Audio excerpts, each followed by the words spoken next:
Le pedí a mi esposo una relación abierta para emparejar el marcador y ahora se está rompiendo todo. No sé ni por dónde empezar, la verdad. Siento un nudo en el estómago que no me deja ni respirar y las paredes de mi casa, la que construimos juntos, se me vienen encima. Mi esposo, Carlos, y yo llevamos 10 años casados. Tenemos 2 hijos maravillosos, una hipoteca y una vida que desde fuera parecía perfecta, de esas de foto de Instagram. Pero hace un año, esa foto se rompió en 1000 pedazos. Descubrí que Carlos me había sido infiel. No fue algo de una noche, fue una aventura de casi 3 meses con una compañera de su trabajo. Lo descubrí de la forma más cliché y dolorosa posible. Un mensaje en su teléfono que olvidó en la mesita de noche mientras se duchaba. El mundo se me detuvo. El dolor fue físico, como si me hubieran arrancado algo del pecho a la fuerza. Lo confronté y él se desmoronó. Lloró, me suplicó, me juró que había sido el peor error de su vida, que estaba confundido, que me amaba a mí y a nuestra familia por encima de todo. ¿Le creí o quise creerle? Decidí perdonarlo.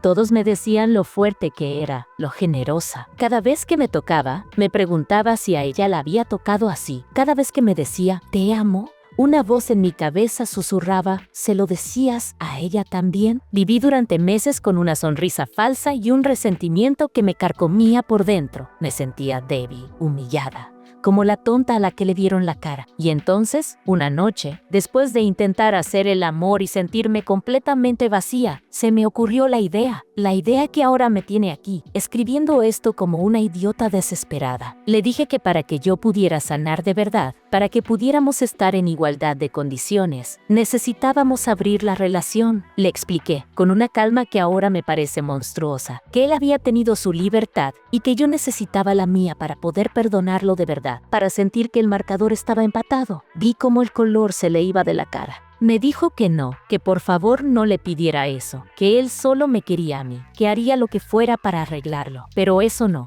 Pero yo insistí, fui cruel. Le recordé su traición. Le dije que era lo mínimo que podía hacer para compensar el dolor que me había causado. Al final, con los ojos llenos de lágrimas y una resignación que me heló la sangre, aceptó.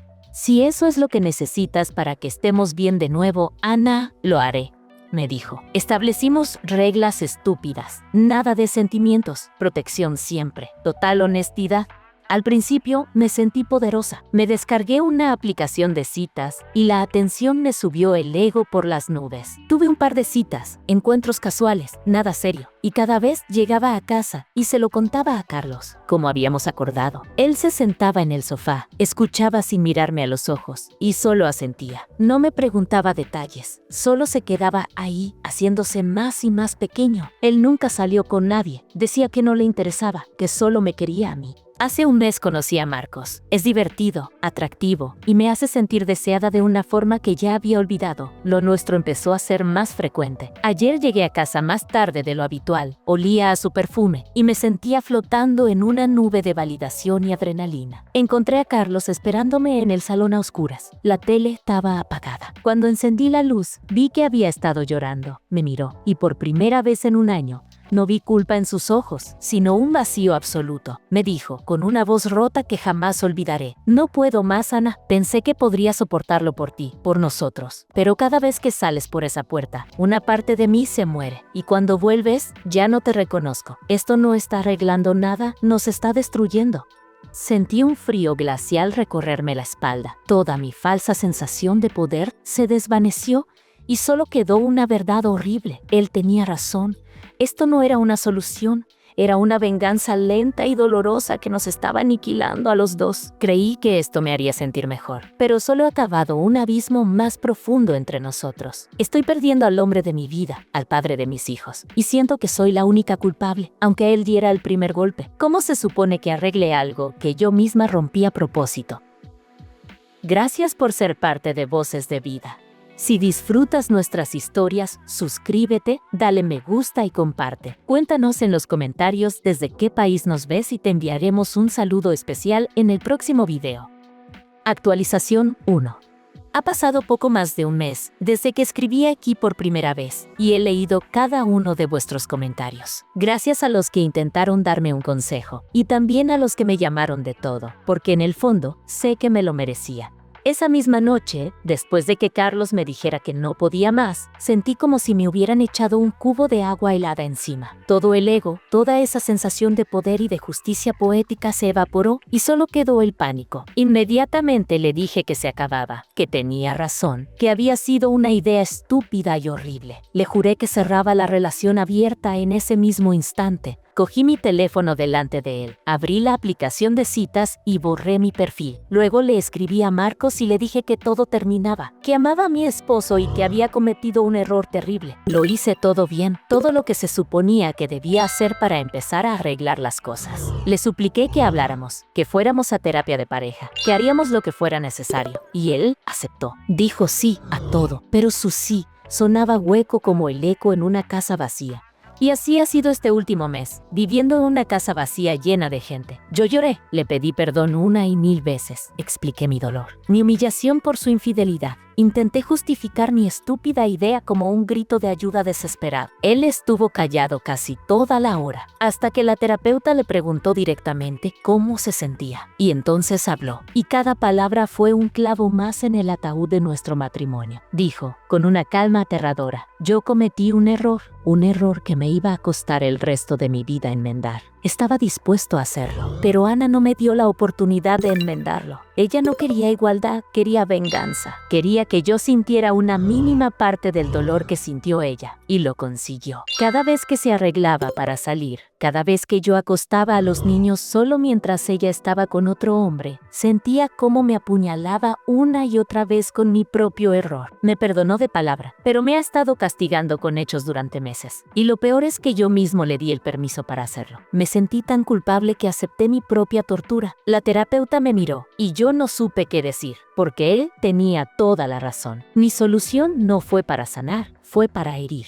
Desde ese día, Carlos es un fantasma en nuestra propia casa. Es un padre impecable, juega con los niños, les ayuda con los deberes, les da sus baños, pero conmigo es un compañero de piso educado. Me da los buenos días, las buenas noches. Si le pregunto algo, responde de forma concisa. Ya no hay discusiones, pero tampoco hay risas. El silencio es tan denso que podría cortarse con un cuchillo. Intenté recuperar la intimidad, pero cuando me acerco a él, se tensa. Una noche me armé de valor y traté de besarlo en la cama, y él giró la cara suavemente. No puedo, Ana. Aún no, me dijo. Y se dio la vuelta. Esa noche lloré en silencio hasta que me quedé dormida, dándome cuenta de que la mujer cuyo perfume él olía en mí hace un mes había destruido cualquier deseo que pudiera sentir por mí. Ha empezado a ir al gimnasio casi todos los días después del trabajo. Vuelve más tarde, más cansado, pero también más fuerte. Lo veo y ya no es el hombre destrozado que me suplicaba perdón hace un año. Es alguien que está reconstruyéndose, pero está poniendo los ladrillos de su nueva vida en un lugar donde yo no quepo. Anoche fue el cumpleaños de nuestro hijo pequeño. Montamos una fiesta en el jardín con la familia y amigos. Tuvimos que ponernos las máscaras de matrimonio feliz. Sonreímos para las fotos, cortamos el pastel juntos. Mi madre me abrazó y me susurró al oído. Me alegro tanto de veros así de bien, hija. Sabía que podíais superarlo. Casi me echo a llorar ahí mismo. Más tarde, cuando ya todos se habían ido y estábamos recogiendo los platos, intenté hablar con él. Le dije que lo extrañaba, que extrañaba a mi esposo. Él dejó de secar un vaso, me miró fijamente y dijo, yo también lo extraño, Ana. Extraño al hombre que era antes de traicionar tu confianza y extraño a la mujer que eras antes de decidir que la mejor forma de arreglarlo era rompiéndome a mí. Y entonces soltó la bomba, así, sin más, en medio de los restos de confeti y platos sucios. He estado viendo apartamentos cerca de la oficina. Creo que necesito un tiempo, un espacio para mí, para nosotros, para decidir si queda algo que salvar. Sentí que el suelo desaparecía bajo mis pies. Él no estaba preguntando, me estaba informando. La infidelidad fue su error, pero la destrucción final la firmé yo. Él me engañó y yo lo perdoné, pero yo usé su error para vengarme. Y ahora él no puede perdonarme a mí. ¿Cómo es posible que yo sea la que va a terminar perdiéndolo todo? Actualización 2. Han pasado 6 meses. 6 meses que se han sentido como una década. Escribo esto desde el sofá de mi casa, la que ahora se siente absurdamente grande y silenciosa. Carlos se fue Cumplió su palabra 2 semanas después de esa conversación en la cocina. Recuerdo el día como si fuera una película en cámara lenta. No hubo gritos ni portazos. Fue todo terriblemente civilizado. Y eso lo hizo aún más doloroso. Empacó 2 maletas mientras yo lo observaba desde el marco de la puerta de nuestra habitación, incapaz de decir una palabra que no sonara a súplica patética. Por un segundo, una parte estúpida de mí pensó que iba a abrazarme, a decir que era una broma. Pero no, me entregó una llave, la del apartamento, por si pasa algo con los niños, para que sepas dónde estoy. Luego se arrodilló, abrazó a nuestros hijos que no entendían muy bien por qué papá se iba con una maleta, y les prometió que los vería en un par de días. Su voz no tembló. Cuando se levantó y caminó hacia la puerta principal, finalmente reaccioné. Corrí tras él y lo agarré del brazo. Por favor, Carlos, no lo hagas. Podemos arreglarlo. Iremos a más terapia. Haremos lo que sea. Él se soltó con delicadeza y me miró. Y en sus ojos ya no había dolor ni rabia. Solo una especie de calma triste. Una resignación definitiva. Ya no se trata de arreglar nada, Ana. Se trata de dejar de hacernos daño. Yo te rompí el corazón y tú, para vengarte, me rompiste el alma. Estamos a mano, no queda nada sobre lo que construir. Y se fue. Los primeros meses fueron un infierno de esperanza y negación. Le escribía todos los días. A veces le mandaba fotos de los niños. Otras veces le recordaba momentos felices, intentando desesperadamente reavivar una llama que yo misma había apagado a soplidos. Él siempre respondía, pero de forma cortante, educada. Gracias por la foto, están preciosos. Sí, recuerdo ese viaje. Fue bonito. Era como hablar con un extraño amable. La terapia de pareja se convirtió en terapia de divorcio. La terapeuta nos ayudó a navegar el proceso por el bien de los niños. Fue en una de esas sesiones donde él lo dijo claramente: quiero el divorcio. La palabra resonó en la pequeña consulta como un disparo. No es por nadie más, aclaró, mirándome directamente. Es por mí. La mujer de la que me enamoré no habría encontrado placer en mi sufrimiento. No la reconozco y lo que es peor, ya no me reconozco a mí mismo cuando estoy a su lado. Necesito sanar lejos de la persona que asocio con la peor versión de mí mismo. Ese día entendí que no había vuelta atrás. Él no me odiaba. Lo que sentía era mucho peor: indiferencia. Mi plan de emparejar el marcador había funcionado a la perfección. Los dos habíamos perdido.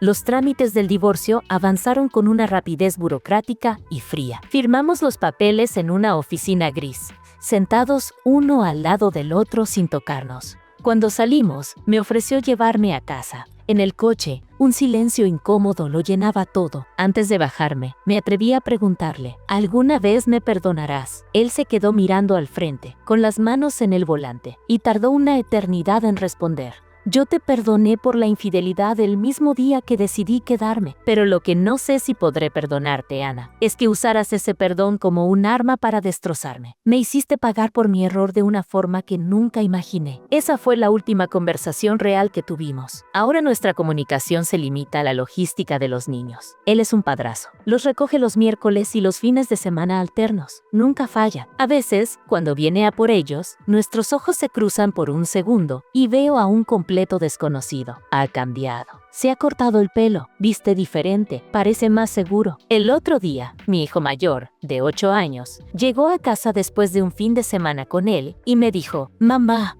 papá tiene una amiga, se llama Sofía. Es muy simpática y nos hizo galletas. Sentí como si el suelo se abriera y me tragara. Sofía.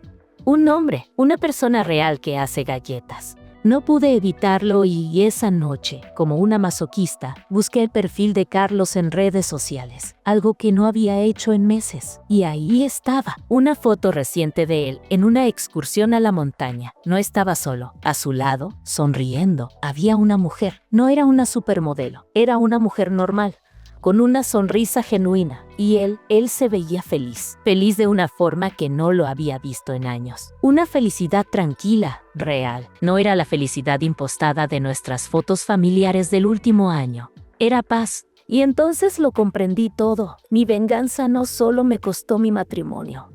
Le dio a Carlos la libertad que nunca pidió, la oportunidad de empezar de cero mientras yo me quedaba atrapada en las ruinas de la vida que dinamité. Pensé que le estaba dando una lección, pero la única que ha aprendido algo aquí soy yo. Ahora veo sus fotos y me doy cuenta de que yo no quería una relación abierta. Yo quería control. Él siguió adelante, mientras yo sigo aquí, preguntándome en qué momento exacto la víctima se convirtió en el verdugo. ¿Es posible que el deseo de venganza sea más destructivo que la propia traición?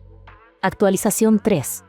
Ha pasado un año desde mi último post y casi 2 desde que mi vida implosionó. Ya no escribo buscando respuestas ni consuelo. Quizás solo lo hago para poner un punto final, para cerrar un capítulo que he releído en mi mente hasta desgastar las páginas. La firma del divorcio fue solo una formalidad. La verdadera separación ocurrió mucho antes, en el momento en que decidí que mi dolor valía más que su arrepentimiento. Vivo una vida funcional. Tengo mi trabajo, mis hijos son mi universo y nuestra rutina es estable. He intentado salir con otras personas, pero es inútil. Cada cita se siente como una entrevista de trabajo para un puesto que no estoy segura de querer cubrir.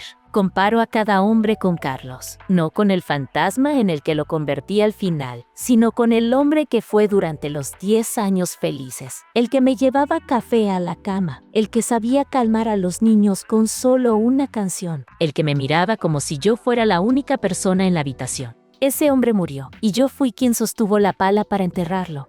Carlos y Sofía se casaron hace 2 meses. No me lo dijo él. Me enteré por una foto que publicó mi excuñada en Instagram. Era una boda pequeña, en la playa. Él con un traje de lino, ella con un vestido sencillo. Y mis hijos a su lado sonriendo, lanzando pétalos de flores. La imagen era perfecta, dolorosamente perfecta. Al principio sentí una oleada de rabia, una ira tan irracional que me asustó. ¿Cómo se atrevía a ser tan feliz, tan rápido? Luego, la rabia se disolvió y solo quedó una tristeza profunda y vacía. No era rabia hacia él, era rabia hacia mí, por mi ceguera, por mi arrogancia, por creer que podía jugar a ser Dios con los sentimientos de otra persona sin quemarme. La semana pasada fue el festival de primavera en el colegio de mi hija. Fui sola, como casi siempre. Busqué un sitio en las gradas y me preparé para aplaudir y grabar con el móvil. Entonces los vi llegar, Carlos, Sofía y el padre de ella. Se sentaron unas filas más adelante. Sofía llevaba en brazos a su bebé, una niña de pocos meses, mi media hermana de mis hijos. Durante la actuación, mi hija buscaba nuestra mirada entre el público. Saludaba con la mano, y yo la saludaba de vuelta. Pero sus ojos también buscaban a su padre, y él le sonreía. Y Sofía a su lado le sonreía también, meciendo a su bebé. En ese momento vi mi vida como si fuera un espectador. Vi a un hombre que cometió un error, se arrepintió y estuvo dispuesto a pasar una vida entera pagando por él. Vi a una mujer, a mí, que en lugar de aceptar esa penitencia, decidió convertirse en juez y verdugo, y en el proceso